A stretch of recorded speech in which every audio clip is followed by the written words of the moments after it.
आपको पता है कि मुसलमानों के खिलाफ देश में जिस तरह से नफरत फैलाई जा रही है वो सबके सामने है, आपसे छुपा हुआ नहीं। इसलिए मेरी आपसे गुजारिश है कि प्लीज़ आप अपना ख्याल रखिएगा और कोई भी बात ऐसी ना कहिएगा जिससे देश में नफरत करने वालों को, जो देश को बांटना चाहते हैं, उनको मौका मिले। खासकर गुजारिश है क्योंकि हम मुसलमान इस देश के बासिंदे हैं, अपने वतन से मोहब्बत से रहें और मोहब्बत से जिएं।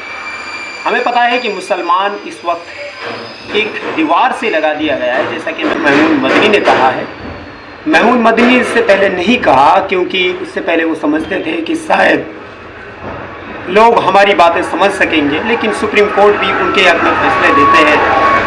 तो आप समझ सकते हैं कि मुसलमानों के खिलाफ जो नफरत फैलाई जा रही है, सरकार ऊपर से ये कहती है कि हाँ कोई दिक्कत नहीं है हमारे देश में मुसलमानों के लिए, लेकिन उसकी ज़बान से कभी कभी अल्फाज निकल जाते हैं कि ये पाकिस्तानी हैं, ये जिहादी हैं। योगी आदित्यनाथ मेवात जाकर कहते हैं कि ये तो जिहादी हैं, ये तो गज़ा वाले हैं। जिनकी सोच इसराइल की हो कि गज़ा के मासूमों के बारे में इस तरह के अल्फाज कहे जाएं, मेवात की यही बात नहीं है। एक पत्रकार अल-फलाह यूनिवर्सिटी के बाहर रिपोर्टिंग कर रहा था और कह रहा था कि गज़ा में तो जो हाल हुआ है वो हाल इनका भी होने वाला है। एक जेनोसाइड को सपोर्ट कर रहे हैं ये लोग।